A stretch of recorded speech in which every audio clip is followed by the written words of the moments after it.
ننګرهار کلو بې رغونې او پراختیا ریاست تر چتر لاندې د اکټډ موسسې په مالي او تخنیکي همکارۍ جلال آباد ښار اتمه ناحیه کې د اوبو رسولو 4 شبکې ترمیم او ګډې اخیستنې ته وسپارل شوې. د ننګرهار کلو بې رغونې او پراختیا ریاست ولایتي انجینر نورزمان حکمل وایي د پاکو اوبو رسولو په دغه 4 شبکو 15,000 امریکایي ډالر لګښت راغلی چې 1100 کورنۍ به ورڅخه ګټه اخلي. د اتمه ناحیې مربوط په 4 کلو کې تطبیق شوي دي چې ابدیان، عربان، تعمیرات او کلایلي کې. دا چې غیر فعال وي خوشبختانه موږ د اکټډ همکاري موسسې طریقه دا په اساسي ډول ورغولي.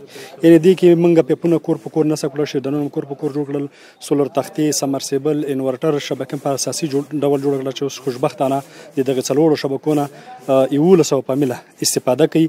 مخکې د خلکو دغه سطحي اوبه څښلې چې د سطحي اوبه کثیفې اوبه وي او د مختلف ناروغۍ رامنځته کولې. بل ورته د اکټډ موسسې د پروژې مسؤل امید الله شیرینزاده وایي پروژې په ښه معیار سره ترسره کړي او د سیمې له اوسېدونکو د پروژو د ښه ساتنې غوښتنه کوي. مونږ دغه 4 شبکې چې ترمیم کړي دي په ابدیانو کې، تعمیراتو کې، قلیلي او ابدیانو کې دغه شبکې په معیار سره برابرې جوړې شوي دي او د کیفیت او کمیت له لحاظه پوره غني دي.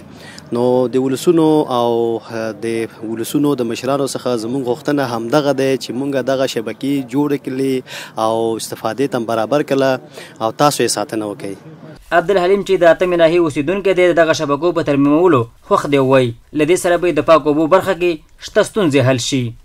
دا شبکه خو مخکې ترمیم شوې تقریبا 12 کاله مخکې وه، خو بیا غیر فعاله اوس ترمیم شوله. خوشحاله په دې چې ډېر صحي اوبه دي او ډېر خوندورې اوبه دي او دا ټول کلی ولس نه خوشحاله دی، ټول ترې استفاده کوي او داسې اوبه دي لکه د بازار د فلټر شوي اوبه د هغه نه صحي ښې اوبه دي.